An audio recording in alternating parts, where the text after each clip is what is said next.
The Ministry of Defence has become synonymous with eking out the lowest possible bang for every buck spent.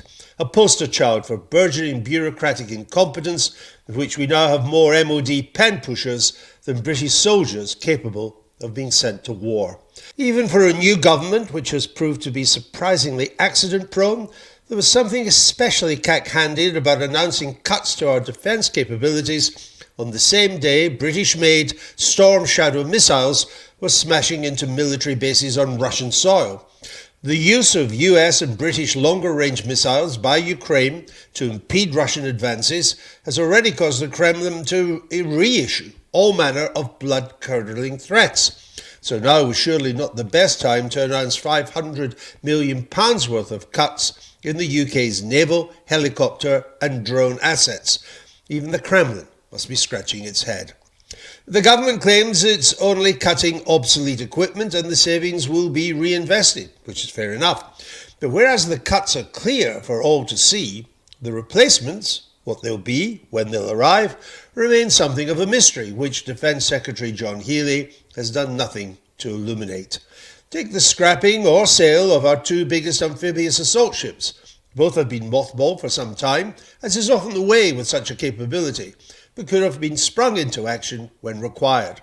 For a saving of a mere £9 million a year, which is peanuts in a £54 billion defence budget, the Royal Marines have now lost the most effective means of being deployed to storm on shore wherever required. They will now depend on ships crewed by civilians, who are, by the way, currently on strike.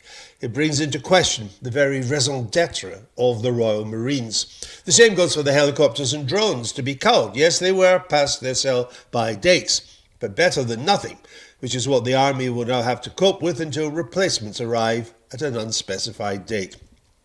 The real villain here is not the new Labour government, but the last 14 years of Tory rule, which nickel and dime defence, and even when it came up with the necessary funds, squandered billions on the most wasteful of procurement processes. The Ministry of Defence has become synonymous with eking out the lowest possible bang for every buck spent. A poster child for burgeoning bureaucratic incompetence, of which we now have more MOD pen pushers than British soldiers capable of being sent to war. The military itself is not without fault. More admirals than Royal Navy ships, more generals than fighting units, more senior RAF officers than fighter jets, a military superstructure of fancy titles and nothing to command, except interfere in procurement, pushing up prices with every change they demand. This has been Labour's inheritance. It seems determined to make things worse. Every day the world becomes a more dangerous place, yet the government still prevaricates on when it will raise defence spending from 2.3% of GDP to 2.5%, even though 2.5% would still be inadequate to our needs in these dangerous times. I'm currently reading a history of the 1930s, when the Labour and Conservative parties looked the other way as the storm clouds of war gathered. Labour's position was especially egregious. As the Nazis consolidated their evil grip on Germany and began relentless rearmament, George Lansbury, then Labour leader, called for the British Army to be disbanded and the RAF to be dismissed. Thank goodness he wasn't in power. The current crop of Labour leaders are better than that, but Keir Starmer and Rachel Reeves are ignorant in military matters and defence strategy. They can quickly rustle up billions for everything from train drivers to the NHS to green energy boondoggles. But on the proper defence of the realm, they remain stum. We paid a heavy, almost unimaginable price for the stupidity of our political elite in the 1930s. Let's hope we're not about to pay another one. This is Andrew Neil on Times Radio. Let's speak now to Major General Tim Cross, an expert in military logistics. He was the most senior British planner of the Allied invasion of Iraq and served as General Officer commanding troops in the Iraq theatre. Major General, welcome. Can I ask, just to begin with, what is your overview of the cuts that have been announced? Thank you, Andrew. I'm sorry to correct you, but I wasn't the most senior officer in the planning. The post-war planning I was involved with, not the planning for the operation. Sure. I should have said you were the best officer involved. Yeah. Overall, your summary is a pretty accurate one. Now, let's be fair. The you're right in saying that there's a long inheritance here, and the new government have initiated a defence review, and that's not necessarily a bad thing to do. And getting rid of the equipment that they've nominated, which is the assault ships, the old 14 old Chinook and Watchkeeper and so forth.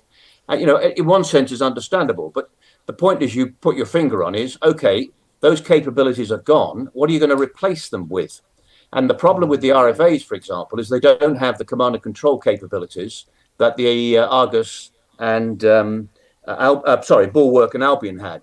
So there's These something were about, the amphibious ships. yeah, the amphibious ships, exactly. So there's something about getting rid of capability before you are in a position of replacing that capability.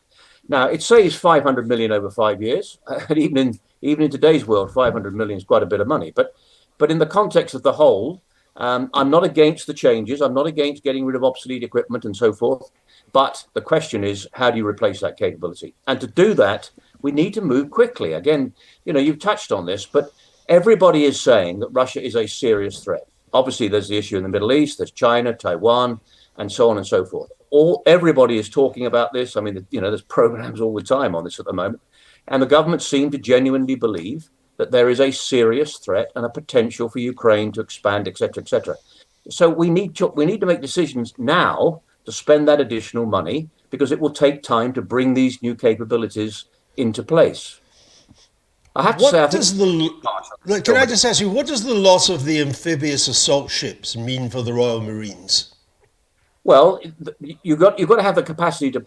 If you go back, we always go back to the Falklands campaign, don't we, on these sort of conversations? But if you go back to that sort of campaign, you embark the Royal Marines, the commando, be it one or more of them, in those sorts of ships, alongside other shipping as well. But most importantly, you put the command and control, the people who are planning the operation, giving the orders, preparing all of the task orders and so forth, in a ship that is capable of A, defending itself, and B, is issuing its orders and taking command of the landings, in inverted commas. And these are amphibious shippings. They're there to enable the Royal Marines to conduct amphibious operations. The RFAs do not have that capability. So I don't think, I seriously, I genuinely don't think the government are talking about doing away with the commandos. I mean, that's been talked about for decades. But without the ability to command and control amphibious operations, they just become infantry. They just become another way of delivering infantry capability, really. The MOD has become a byword for incompetent and expensive procurement. It's not just the MOD. Many military people have helped up the price as well because they want so many changes. Why is no government ever going to be able to get a grip on it? Why, for example, the Polish government is currently buying 1,000 tanks from South Korea, 1,000 fighter jets from South Korea. Many will be made in Poland under license. Why don't we just do the same? Well, this is a debate, Andrew, that's gone on for decades, literally. And to be fair, again, there have been a lot of people, senior people from industry and elsewhere, who've been brought in to try and look at the whole procurement process.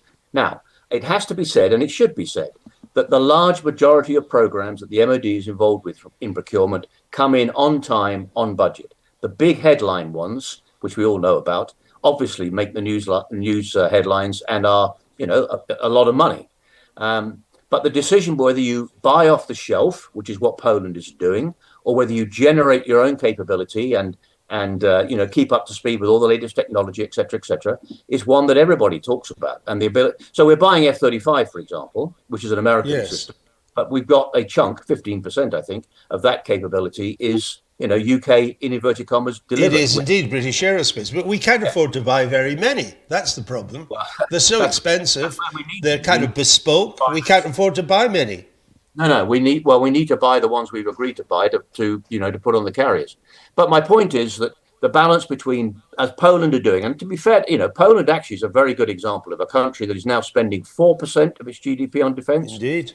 Really taken the Ukraine business very seriously, and it is genuinely concerned that if Russia comes out of this on top, Poland, the Baltic states could well be next. And we might come back to that in a moment.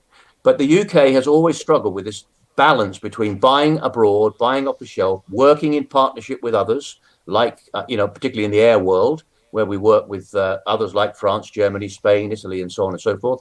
And indeed, buying and making our own stuff, making our own shipping, designing and producing our own ships. Overall, I know people will find this maybe a bit difficult to believe, but overall, compared to many in the world, we're not bad at it.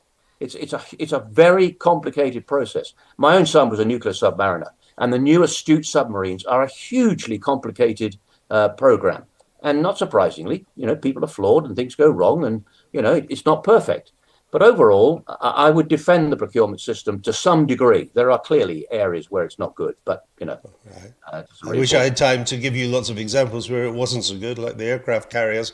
But we'll leave it there. I'm afraid we've got a busy news day, so I'm going to have to leave it there. But Major General Tim Cross, thank you for joining us on the All program right, you're today. very It's been a welcome. pleasure Bye-bye now. to talk to you.